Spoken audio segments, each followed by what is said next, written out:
vamos a cambiar radicalmente de contexto, y es que Ecuador y México mantienen una balanza comercial deficitaria y evidentemente un acuerdo comercial que define un poco nuevas políticas de intercambio es lo que busca el Ecuador, incluso para ingresar a la Alianza del Pacífico, ya que México es parte de él. Para hablar del tema está con nosotros hasta ahora Luis Pastor, es CEO Advance de la consultora, a propósito de este tema. Señor Pastor, buenos días. Buenos días, gracias por el espacio. Y sí, estamos, digamos, a la vuelta de la esquina de firmar un acuerdo comercial con México para luego, pues, gestionar el ingresar como miembros de pleno derecho a la Alianza del Pacífico. Y es importante tener en cuenta algunas cosas, y una de esas cosas es la diferencia o la asimetría que existe entre Ecuador y México. México tiene una población de 125 millones de habitantes, nosotros estamos en 17 millones y medio de habitantes actualmente. México es una de las 15 economías más grandes del mundo y es la segunda más grande de América Latina por detrás de Brasil. En otros temas, México es la séptima potencia agrícola mundial, es uno de los más grandes productores del mundo de café, de azúcar, de maíz, de naranjas, y tiene una economía que está bastante diversificada. Por ejemplo, en México la industria representa casi el 31% del PIB, destacándose, por ejemplo, todo lo que es ensamblaje de vehículos, de electrodomésticos. También México es bastante fuerte, es uno de los principales productores mundiales de plata, zinc, mercurio. Entonces, lo que vemos es que es bastante asimétrico el tamaño de México versus el Ecuador, también teniendo que en nuestra balanza comercial, la balanza comercial de Ecuador es deficitaria. Ecuador el año pasado le vendió cerca de 50 millones de dólares a México y le compramos cerca de 230 millones de dólares. ¿Qué es lo que hicimos? Pues aplicamos una investigación, 1000 encuestas en Ecuador y 1000 encuestas en México para saber qué opinaban los mexicanos de Ecuador y qué opinaban los ecuatorianos de México. Cuando preguntamos qué opinión tiene de México a los ecuatorianos, tenemos que un 86% tiene una opinión buena o muy buena de México. Cuando preguntamos lo mismo a los mexicanos, tenemos que un 72% tiene una buena opinión de Ecuador. Sin embargo, tenemos que en México hay un 18% de mexicanos que no conoce o no ha escuchado nada sobre el Ecuador. Este es un tema importante.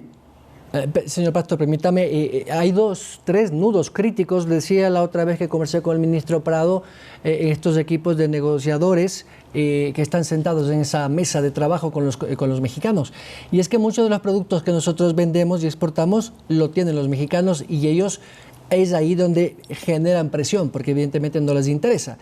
Banano, camarón, atún y todo lo que es derivado de pesca, cacao evidentemente y algo de café.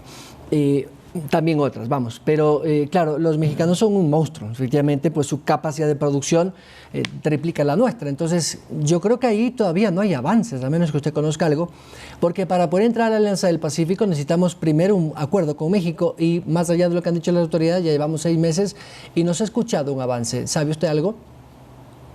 Bueno, básicamente están trabajando. El ministro Julio José Prado dijo en una entrevista que estaba a la vuelta de la esquina el acuerdo comercial, pero básicamente desde nuestra perspectiva y en función del estudio que hicimos, Ecuador tiene que trabajar a marchas forzadas, tiene que trabajar muy rápido en que se conozca algo más del Ecuador en México y que se conozca la calidad de los productos ecuatorianos, porque cuando preguntamos a los ecuatorianos qué tal piensan que es la calidad de los productos mexicanos, el 58% de los ecuatorianos dijo que los productos mexicanos son de buena calidad. Cuando preguntamos lo mismo en México, el 30% de los mexicanos dice que los productos ecuatorianos son de buena calidad. Entonces, ahí hay una muy buena diferencia. ¿Y esta diferencia a qué se debe? A que Ecuador conoce más de México que México de Ecuador. ¿Por qué conocemos más de México los ecuatorianos? Porque hemos consumido productos culturales mexicanos, hemos visto telenovelas mexicanas, programas mexicanos, hemos crecido con determinados tipos de programas que provienen de México. Y eso nos es exactamente, entonces eso nos hace que estemos más familiarizados con México que lo que están los mexicanos con los productos ecuatorianos. Entonces, creo que es urgente que el gobierno ecuatoriano trabaje en posicionar al país y posicionar la oferta de los productos ecuatorianos. Sino, además de esa simetría, va a ser difícil que los exportadores ecuatorianos puedan entrar a competir en México. De México ya hay inversiones en el Ecuador, inversiones importantes, por ejemplo, tenemos a FEMSA en el Ecuador, tenemos a Arca Continental en el Ecuador. Sin embargo, de Ecuador en México no hay tampoco mucha inversión. Bueno, sí, la cultura mexicana es un monstruo, vamos, que en todo cumpleaños nunca falta un mariachi. Ya no hay los lagarteros, esos guitarristas que teníamos en la época de nuestros abuelos, sino que el mariachi, entre otros elementos de la cultura mexicana. Pero vamos ya a lo técnico, a lo macroeconómico. Los aranceles son también un problema. Y es que Ecuador todavía, a pesar de esa política de desacelerar, o mejor dicho, desregularizar los aranceles de ciertos productos importados, sobre todo las materias primas que vienen de México para la producción de algunos bienes de capital en el Ecuador, también los mexicanos tienen mucho arancel proteccionista de sus industrias. ¿Cuáles son esos ítems arancelarios que cree usted que deberían ser menos difíciles de aprobar en ambos países? Bueno, yo creo que en ese tema cada país está analizando cuáles son sus sectores más sensibles. Entonces, los sectores sensibles son aquellos en los que la producción, por ejemplo, de Ecuador puede verse afectada por la importación de productos mexicanos. ¿Qué tenemos allí? Por ejemplo, tenemos productos de línea blanca, tenemos cerámica plana. Entonces, esos ítems van a tener un proceso más largo de desgravación porque no puedes de un día al otro quitarle el arancel y va a ser más difícil que ese tipo de productos puedan adaptarse a este nuevo escenario y tienes que darle un tiempo para que puedan ser competitivos.